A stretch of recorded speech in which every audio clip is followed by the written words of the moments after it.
Los invito a escuchar la charla que el filósofo Juan Fló diera en el Museo Torres García sobre las relaciones entre Juan Carlos Onetti y el pintor Joaquín Torres García.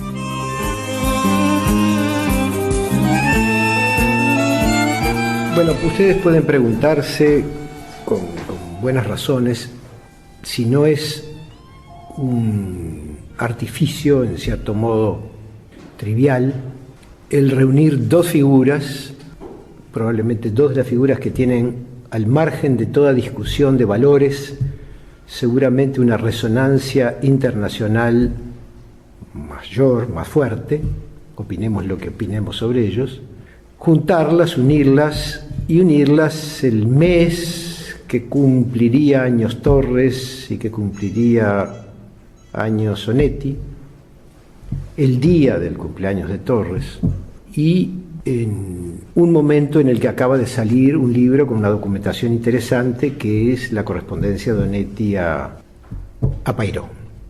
La reunión de estos tres eventos, dos efemérides y un evento real, son una muy buena oportunidad para juntar cosas que tienen nombres parecidos. Lo que ya es mucho más difícil es mostrar que esas cosas que pueden tener algunos parecidos, empezando por nombres, por fechas, tienen una sustancia suficiente para generar una reflexión que los reúna legítimamente. Y ese artificio va a seguir en esta conferencia, porque yo no voy a poder encontrar sino algunas astucias para más o menos cumplir con la tarea. Lo que puedo hacer es dar algunos datitos y algunas hipótesis. Trataré en lo posible de dar hipótesis en las que creo un poco.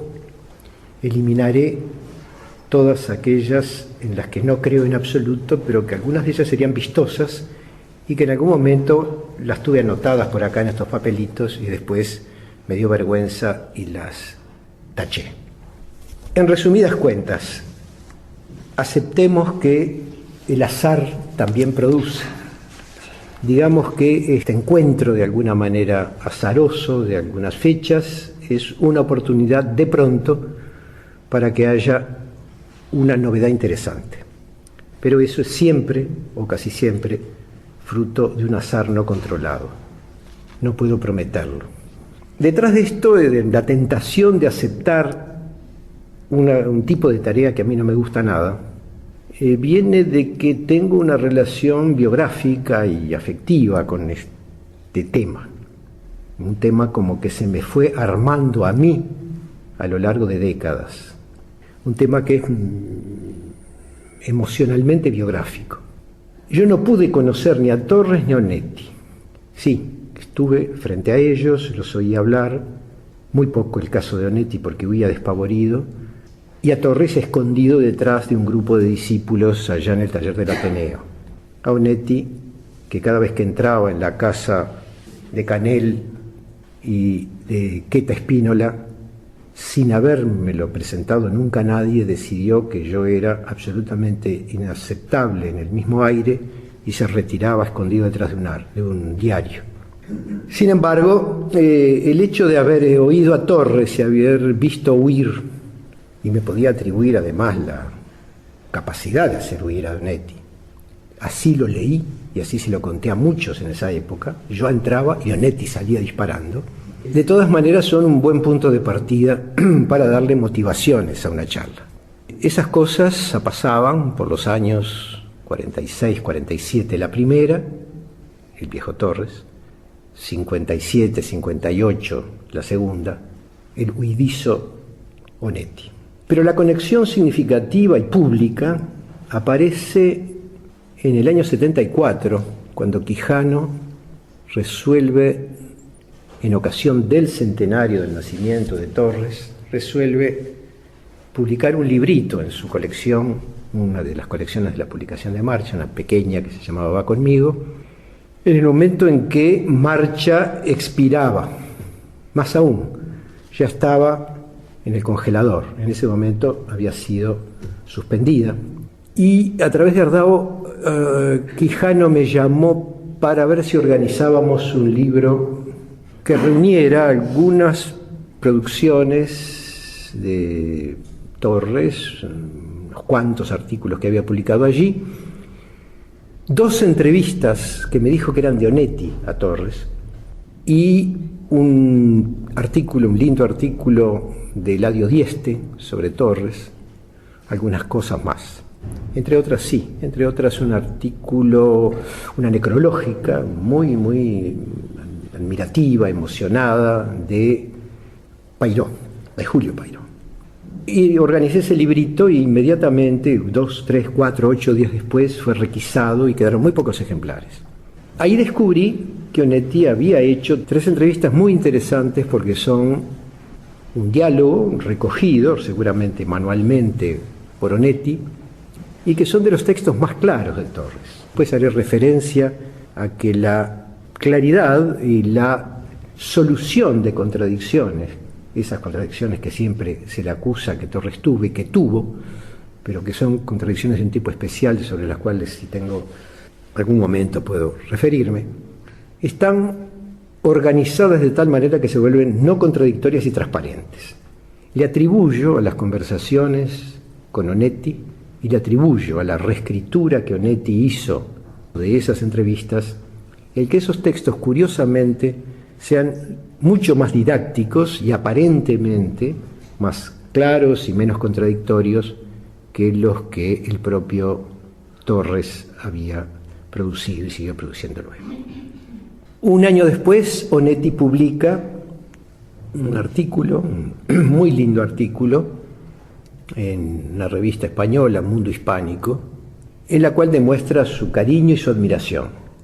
Cariño y admiración que luego, en un diálogo íntimo con Pairó, con Julio Pairó, con el hijo de Roberto Pairó, con Julio Pairó, que le enseñó dibujo a Torres cuando tenía 9, 10 años en Barcelona, en ese diálogo con Pairó de los años 30, 40, pasa en un momento de hablar de no sé qué cosas, a hablar de su encuentro, de un encuentro con Torres. Esa es una correspondencia que se acaba de publicar, Trilce, organizada, recogida y anotada por Verani, y que vino a aportar en este momento, para mí inesperadamente, una documentación muy rica, muy auténtica y muy sugestiva acerca del vínculo que Torres y Onetti tienen durante toda la vida.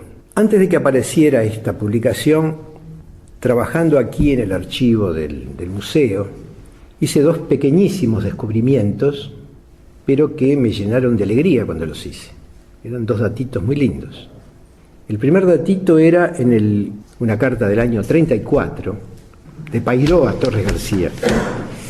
Del año 34, Pairó le dice a Onetti que le envía, voy a leer textualmente la frase porque ya que estamos en documentos vamos a no equivocarnos, le envía una carta que de paso le dice: le envío un muchacho en el que creo encontrar grandes valores. Se llama Juan Carlos Onetti. Esta es la primera de los hallazgos interesantes. En primer lugar, a los 6 meses de haber llegado Torres a Montevideo, recibe como un visitante enviado por su viejo discípulo infantil, que ahora se ha transformado en un crítico de arte, que poco después será, ya por los años 40, 50, uno de los importantes críticos de arte en la Argentina, visitante asiduo de Montevideo, que por los años fines de los 40 hizo ciclos enteros de conferencias sobre el arte moderno. En ese momento, entonces, pocos meses después de llegar Torres, su viejo discípulo le envía como joven promisorio a Onetti. Ese datito me resultó curioso, significativo, y se soldó inmediatamente con el otro dato, que era la admiración que Onetti había demostrado en aquellas entrevistas publicadas en Marcha en el año 39. 39, las tres, creo que es del 40. Esas entrevistas tienen algunos indicios muestran algunos indicios de esa admiración de Onetti por Torres.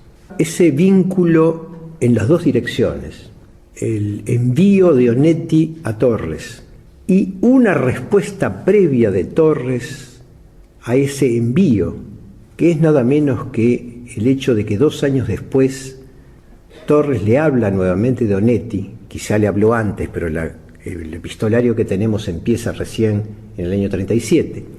2 años después o 3 años después, en el 37, le envía Torres a Pairó una referencia inquietante. Ha estado Onetti, hemos estado charlando de una nueva literatura. Aquí las cosas empezaban a complicarse. Resulta que no iba solamente el joven Onetti a aprender y admirar a Torres, sino que Torres hablaba de él de literatura y no de pintura, pero además hablaban ambos de una complicidad inicial en la construcción de una nueva literatura. Eso ya era un datito más picante. Recordé que Torres había publicado en una revista paradigmática, una revista muy conocida en el mundo de la historia del arte latino rioplatense, que se llamó Arturo. En esa revista Arturo, Torres publicó un artículo titulado Para una nueva literatura, o una nueva forma de literatura, no recuerdo el texto exacto. Era un breve artículo que poco tiempo después descubrí que ya había publicado en Montevideo. Había publicado en Apex, aquella revista que sacaban Maggi y Novoa, de la que salieron 2 números, y era exactamente el mismo texto con el mismo título, con la diferencia de que en la revista Nexo, que había salido, en que el artículo había salido antes, algunos meses antes, iba acompañada de un largo poema de Torres García, titulado Divertimento, módicamente, pudorosamente y protectoramente titulado Divertimento.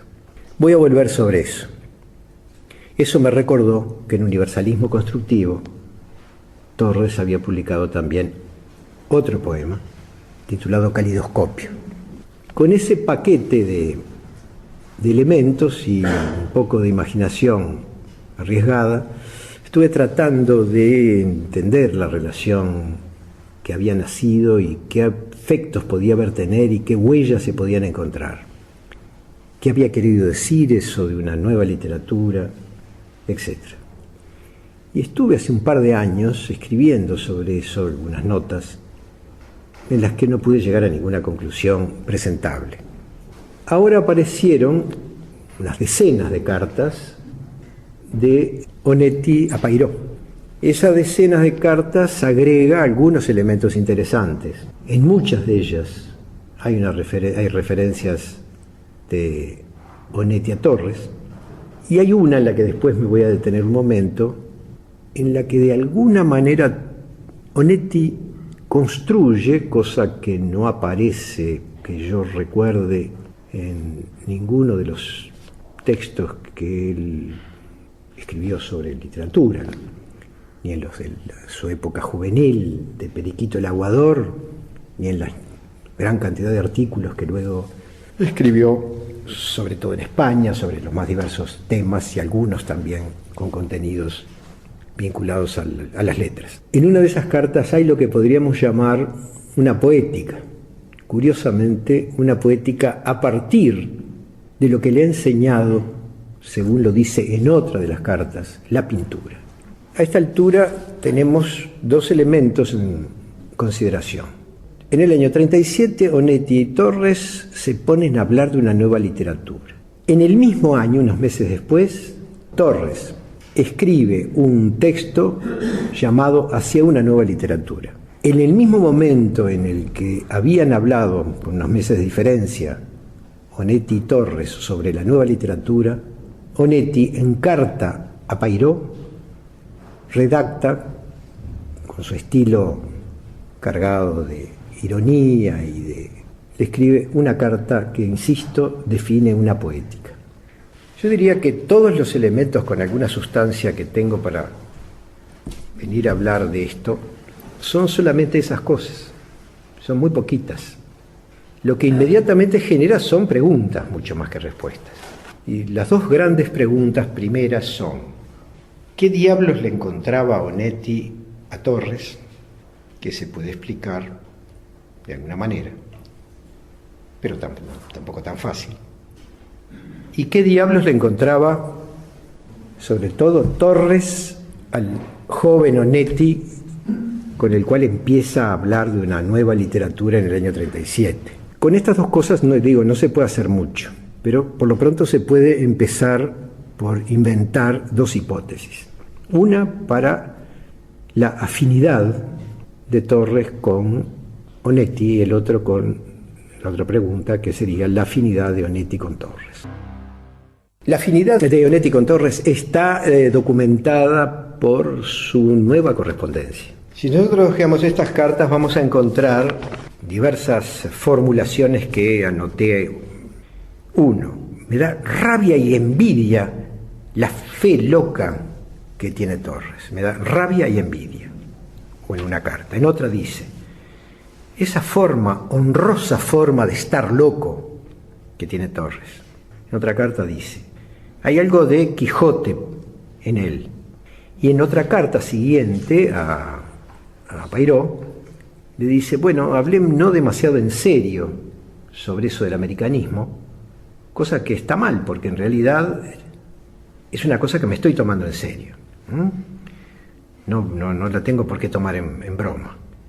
Y hasta pienso que la manera, dice algo así, de proponerse un arte americano, escapar del modelo de Europa, lo está diciendo Onetti, que todo lo que ha escrito hasta ese momento son algunos cuentos que él mismo más de una vez reconoció que eran hijos de la vanguardia europea, y básicamente uno de sus grandes maestros, que había sido Joyce.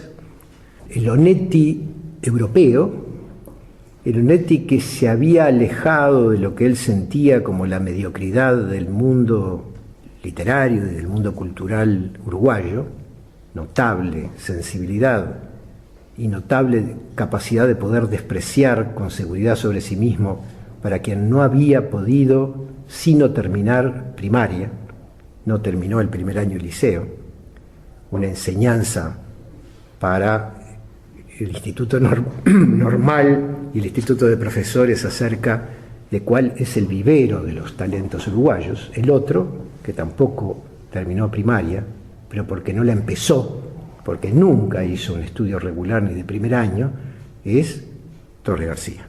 Es interesante, de todas maneras, es emblemático, de todas maneras, que nuestros dos grandes artistas, ambos, y teniendo que luchar contra la presión del medio, que no le escatimaba enseñanza a nadie, sobre todo en los buenos años 30 o 20, Onetti, el formado sobre todo en la admiración por una fuerte vanguardia, que además dice otra cosa, que nunca aprendió de los críticos literarios ni de los tratadistas lo que pudo aprender, sin embargo, de los críticos de arte.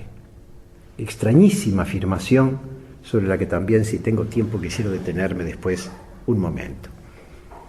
Bueno, este Onetti entonces, formado por la crítica de arte, interesado por la vanguardia plástica que dice haberle enseñado a su vez más que nada respecto de la literatura, la crítica y la vanguardia creadora en artes visuales.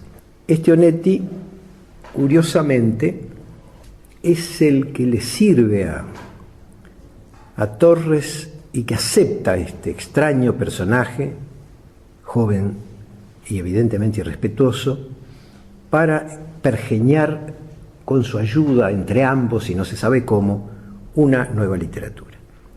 La primera hipótesis, si uno compara este proyecto del 37 con la actividad crítica de Onetti, Periquito el Aguador, en el año 39 en Marcha, es que al fin de cuentas lo que le infligió Torres fue solamente la idea de un arte liberado del dominio, de la presión, del encandilamiento europeo, por lo europeo, y que había que realizar lo que él en este momento, año 37, Torres, estaba embarcado en promover, inclusive de manera exagerada.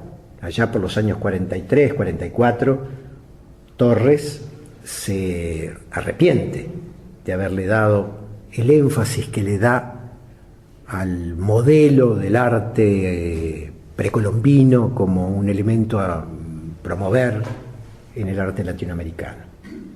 En ese momento, sin embargo, en el año 37, Torres estaba totalmente embarcado en esa promoción, que luego ha dado lugar a cierto malentendido histórico, y es el de leer a Torres como un abanderado en América de una tradición precolombina que sería la ruta saludable y creativa de nuestra América del Sur. Y esto es, a pesar de que Torres tiene una parte importante de la culpa de este malentendido, haberse acogido a ese malentendido para definir un modelo de artista desde, sobre todo del extranjero y sobre todo desde Europa, por ejemplo, en algunos críticos que no vale mencionar, y en América, dentro de las corrientes indigenistas que dominan o aparecen, por lo menos teniendo peso muy importante en los años 20 y 30, sobre todo en las artes visuales, dio lugar a esa interpretación que oculta que lo que hay detrás de la opción indigenista de Torres es la propuesta de un arte arcaico que vale, que significa y que importa, como importan, significan y valen las artes primitivas, las artes que no han sido, sobre todo él está hablando de las artes visuales, que no han sido ganadas por la función representativa, por la mímesis, por el realismo, y de la cual el arte antiguo, en su forma clásica y ya madura, y el arte moderno, desde el Renacimiento, ha tenido ese riesgo permanente de quedar disimulado su sentido artístico debajo de su función técnica de la representación. Esto es lo que está por debajo del uso astuto que Torres hace de la tradición indoamericana para justificar su proyecto estético y para justificar su universalismo constructivo. Esta sería la primera hipótesis que uno va a poder construir a partir de tan pequeña referencia como la de que ambos están hablando sobre un arte, una nueva manera de hacer literatura. Es decir, lo que uno está pensando es que Onetti ha aceptado moverse en la dirección de un arte liberado del modelo europeo, más que Onetti está pensando en hacer una literatura inspirada en las tradiciones precolombinas, cosa obviamente absurda y que no podría de ninguna manera sostenerse con la sensatez básica que al final de cuentas tenía, sobre todo para la literatura, Onetti. Pero si no era eso, entonces no podía ser sino algo tan genérico como el llamado de atención de que de algún modo no deberíamos ser copiadores ni siquiera de las originalidades de la vanguardia. Tendríamos en todo caso que aprender de ellas para tener nuestras propias vanguardias originales o algo así. Pero llegados a este punto, si nosotros pasamos ahora del lado de la visión de Onetti y de la interacción que Onetti puede tener con Torres a efectivamente la situación de Torres, y la interacción que puede haber de Onetti sobre él, en respuesta a la suya, a la de Torres, nos encontramos con que esos textos que Onetti luego publica en el 40 y tantos, en la revista de Maggi Novoa y en la revista Arturo de Buenos Aires, dicen algo muy distinto. No están hablando, como uno podría suponer en el diálogo con Onetti, de su modelo de americanismo, sino que están hablando de una nueva literatura sin el modelo americanista. Y entonces vamos a encontrar un quid pro quo interesante, y es que Torres aquí no puede sino más bien estar empujado por la visión de Onetti. Así como una carta que vamos a leer después, nos va a mostrar, hipotéticamente la leo así, una incidencia de Torres sobre la poética de Onetti. Estos dos documentos son los dos interesantes porque permiten, sin demasiada imaginación creadora, atribuirle a ambos el que reflejan ese contacto que cada uno de ellos tuvo con el otro, la imagen que los otros lograron de alguna manera construir en el otro.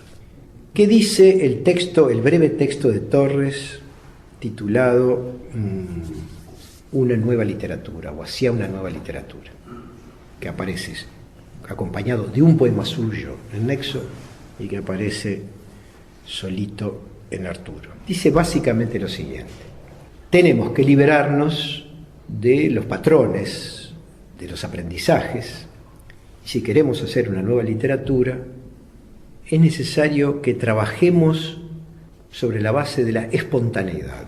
Y curiosamente, allí Torres parece inspirarse en los ejercicios de los surrealistas, en los ejercicios de los cadáveres exquisitos surrealistas, al fin de cuentas, porque dice: no escribir movidos por ningún modelo ni ningún sentido predeterminado y ser llevados por la espontaneidad, incluso por la consonancia, parece que la mera aliteración o la mera asociación de ideas por razón puramente fonética.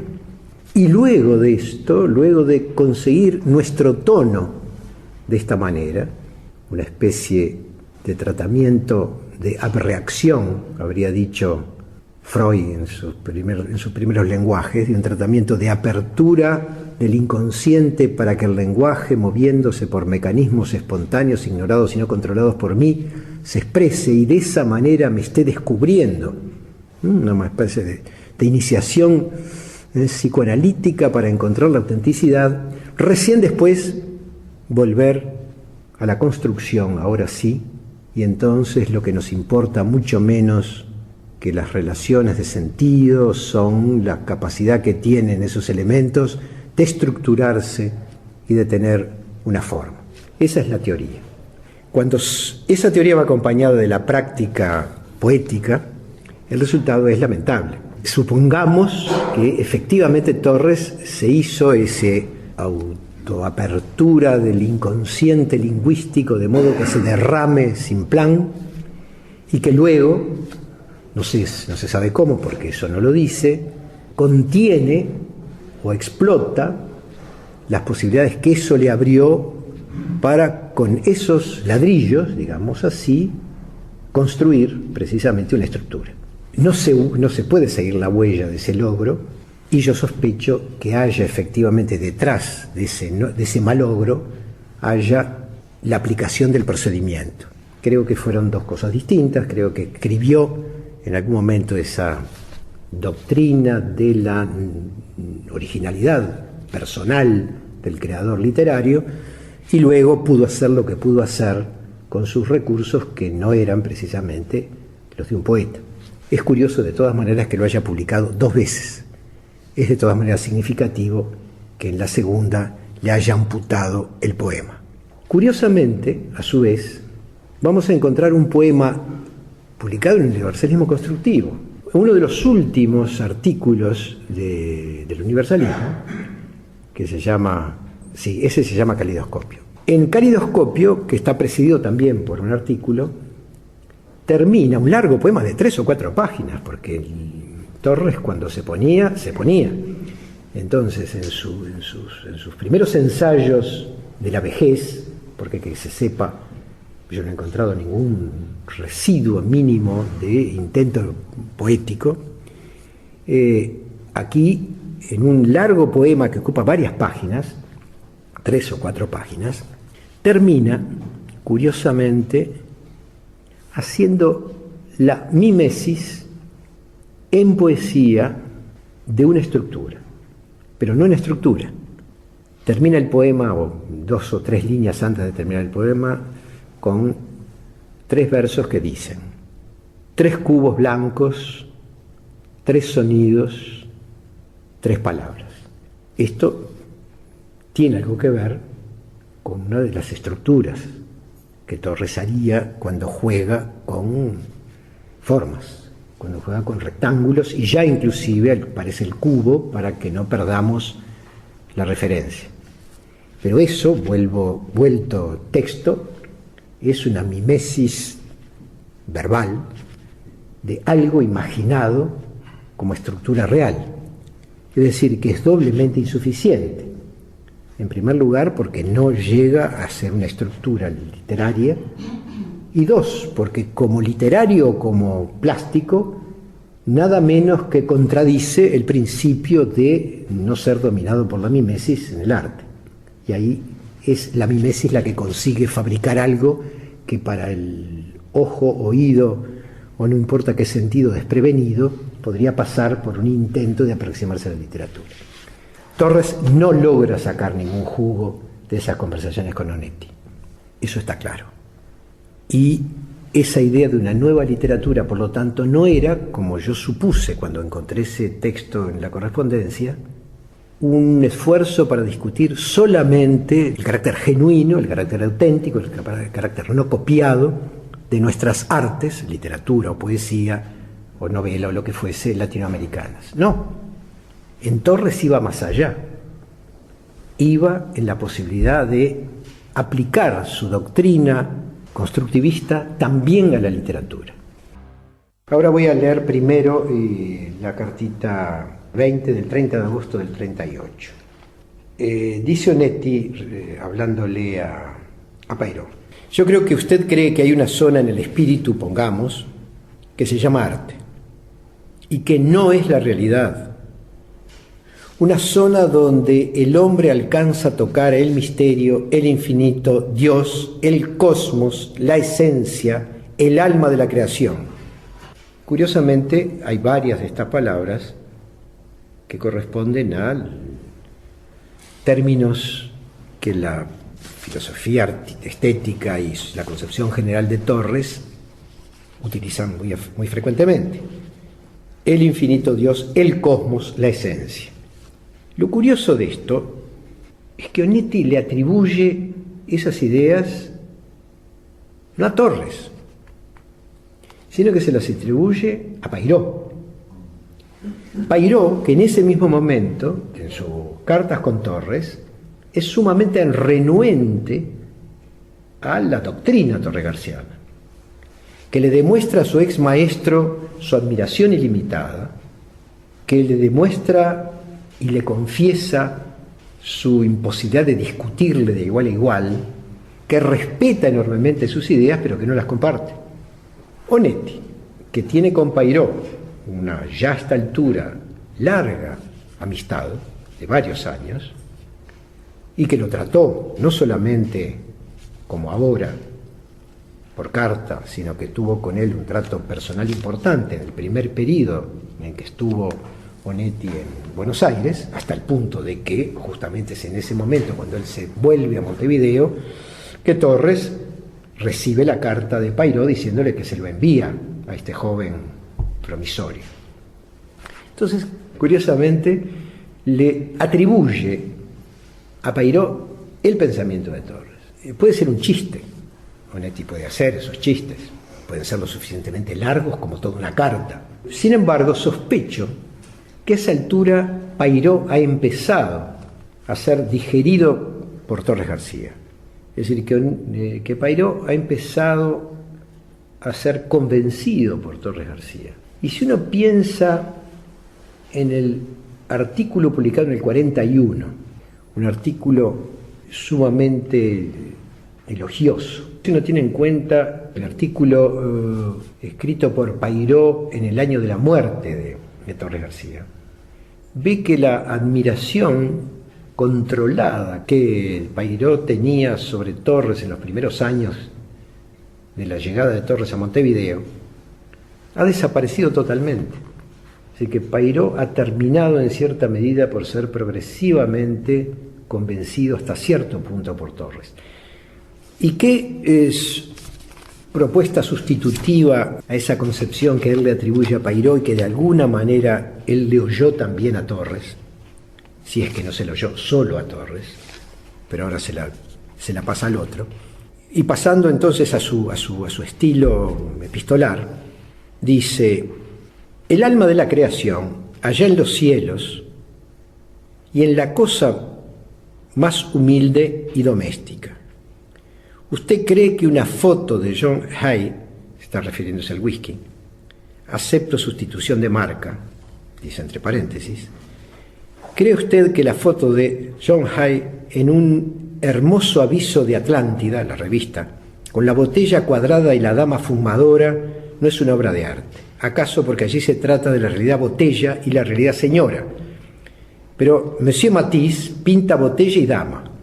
En realidad, sin meterme en la vida privada de nadie, puedo decir que Matisse empuña y alza la botella, pernocta con la dama. Se trata de alcanzar el alma real de ambas. Monsieur Matisse beberá el whisky con soda y sin hielo, yo supongo, y observará los deseos, reacciones, gestos, vacilaciones, olvidos, risas y llantos, y etcétera, de la nonchalántica dama que fuma. Pero a Monsieur Matisse le sucede tener quizá más o menos fósforo allá por la corteza del cerebro que lo que le corresponde a un hombre normal, o el hígado inflamado, o alguna pálida espiroqueta vagabunda. Y entonces va y pinta. Como una madre con su niño, la realidad pare la esencia artística, la realidad pare la esencia artística, pero es necesario que perdure aún para darle sostén y alimento. No hay que olvidar que el niño salió de la madre, como tampoco que aquí se trata exclusivamente del niño. Y aquí se completa el pensamiento de Torres. Por un lado, el carácter esencial del arte, que abstrae de alguna manera y consigue de la realidad extraerla, no de un acceso al mundo intelectual de las ideas, es decir, ese platonismo antiplatónico de Torres, y aparece completado por la polémica de Torres contra el abstraccionismo, lo que lo mantuvo siempre al borde de caer en brazos del neoplasticismo de Mondrian, y siempre lo retuvo al final por la exigencia torregarciana rigurosa de no apartarse de la representación, de mantener de alguna manera un nexo entre la realidad pictórica y el mundo visual. Otra idea entonces de Torres esencial, que junto con el pseudoplatonismo que Torres tiene, forman en cierto modo el núcleo central de la doctrina abstracta o teórica o filosófica, si se quiere llamar, del arte que propone Torres. Entonces no es posible olvidarse de la madre que ha parido esa esencia, es decir, de la realidad, porque ella debe perdurar para darle sostén y alimento a ese niño, es decir, a la esencia que el arte ha logrado conseguir.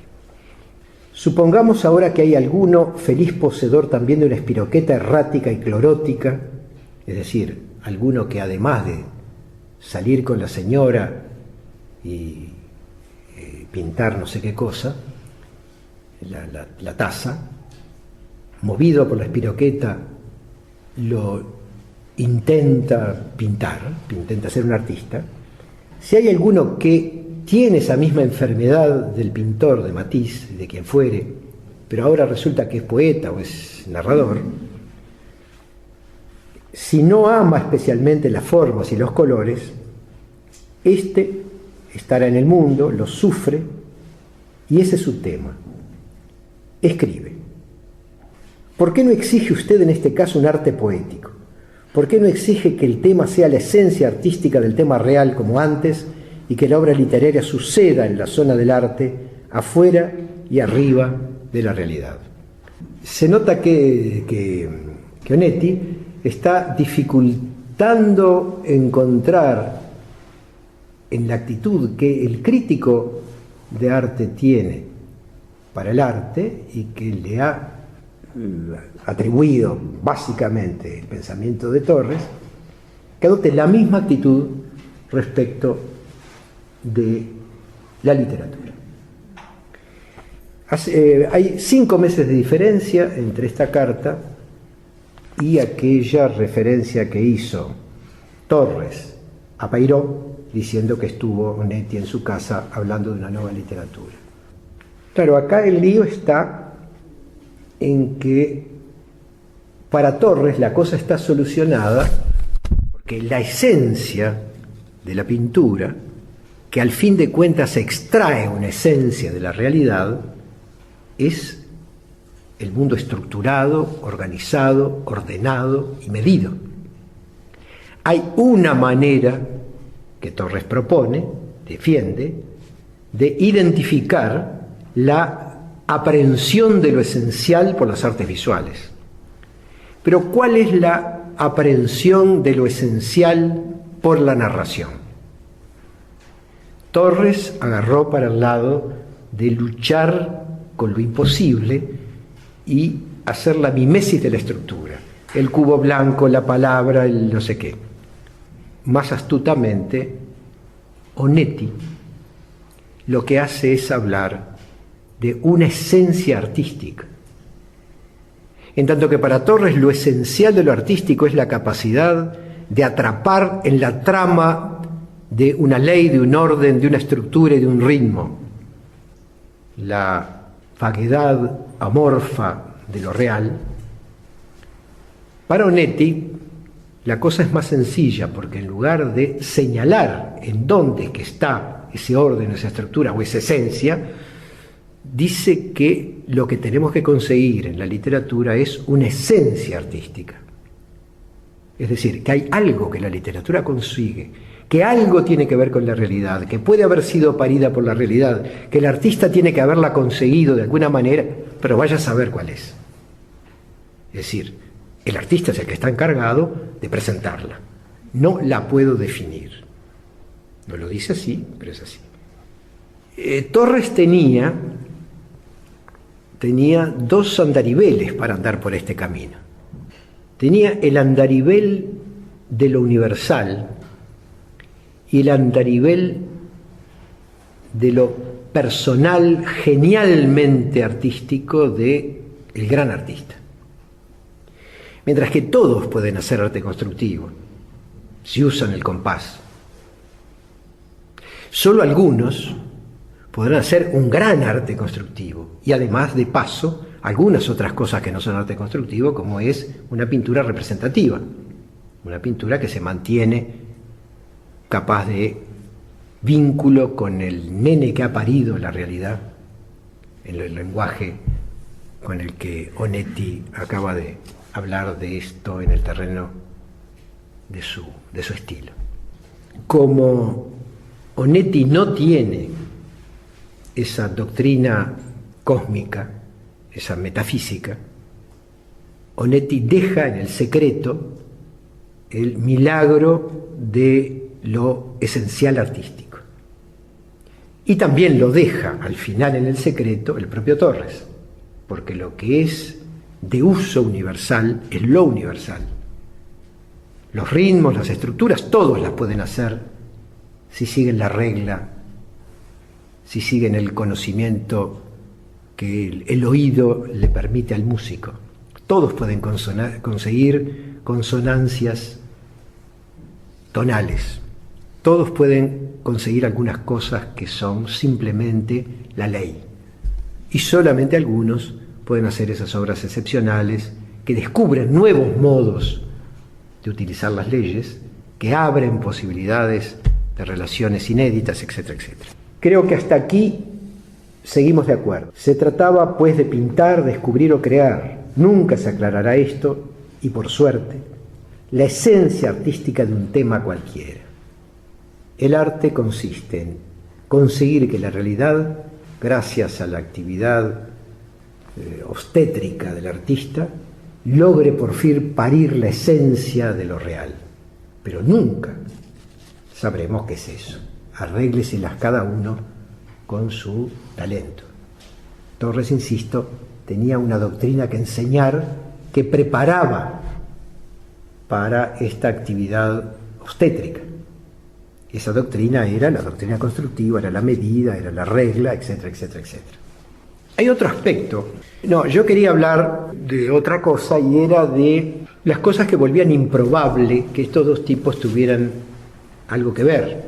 Y uno tuvo una inmensa admiración por el otro, Onetti por Torres, y Torres tuvo hasta una influencia de Onetti, según más mal que bien se puede hasta sugerir sin demasiado atrevimiento. Esta idea de la literatura yo creo que viene de las conversaciones con Onetti. Ahí Onetti fue en cierto modo perverso, porque lo colocó a Torres en una vía que no era practicable por él. Pero hay otra zona en la cual, ¿cómo podía Torres mantener su respeto y su estima como artista, como escritor potencial por lo menos, en alguien que era un agnóstico, un escéptico, un radical escéptico? Bueno, en relación con esto yo asumiría una lectura distinta de Onetti. No voy a entrar ahora en este tema, es decir, en qué medida hay escepticismos y escepticismos. En qué medida tenemos que establecer un corte mucho más radical entre el hombre ilustrado, en el sentido de el hombre hijo de la Ilustración, y el hombre del siglo XX, hijo del hombre ilustrado, hijo de la ciencia y la tecnología, y el sujeto que no practica una religión, pero de alguna manera vive la nostalgia de lo religioso. Esta diferencia es mucho mayor, creo, entre un escéptico de este tipo y un esprit fort, como en el siglo XVIII se llamaba a los ilustrados ateos, y el escéptico de este tipo respecto de el sujeto que declara de alguna manera cierta forma imprecisa, no sectaria, no religiosa, no orientada en una doctrina, que de alguna manera es simplemente un sufriente del escepticismo. Una buena lectura de Onetti muestra a un sufriente del escepticismo. Los dos opuestos podían tener afinidades en la medida en que estas oposiciones son oposiciones afinables, es decir, en el sentido literal, es decir, que pueden conseguir una buena relación tonal. Estos dos podían conseguir esa buena relación tonal, inclusive en el terreno de la filosofía, la religión, la creencia. Y por otro lado, también valdría la pena, si tuviéramos tiempo, mostrar la interacción en la pintura de los dos, lo cual ya esto sí parece una insolencia. Creo que se puede fácilmente mostrar que en los textos en los que hay alusiones de Onetti, sobre todo los que se pueden conseguir aquí, porque otros sobre la pintura Onetti no se ha dado el lujo de publicar o de escribir, en los primeros su gran admirado es Gauguin. En un texto bastante posterior, un texto del año 75, el artículo de Mundo Hispánico dedicado a Torres García, habla de un retrato de Cézanne de manera absolutamente admirativa. Y en cambio en las cartas de unos años anteriores de Onetti, siempre Cézanne queda de alguna manera como superado en su visión por Gauguin. Pero también quiero agregar otra que parece increíble. En la mayor parte de las referencias, muchísimas, que Torres García hizo a Gauguin, Torres admiraba a Gauguin como un pionero de un proceso que hizo la pintura, pero no dejaba nunca de señalar que recaía muchas veces en el decorativismo.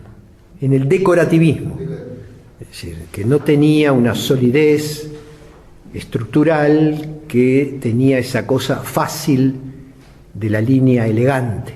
En los textos que publica Onetti como entrevistas a Torres en el año 39, sin embargo, Torres, que menciona en un momento a Gauguin, se cuida de decir esto del decorativismo y hasta insinúa que se lo maltrata, que se lo desconoce, que no se lo reconoce cuando se lo desprecia por decorativista. En el diálogo con Onetti, Torres es más cauteloso sobre Gauguin y en lugar de discutirle a Gauguin, se lo justifica. Fue influencia de Onetti. Con esto termino la aburrida sucesión de casi todos son hechos lo que traté de contar. Todo lo demás está mal.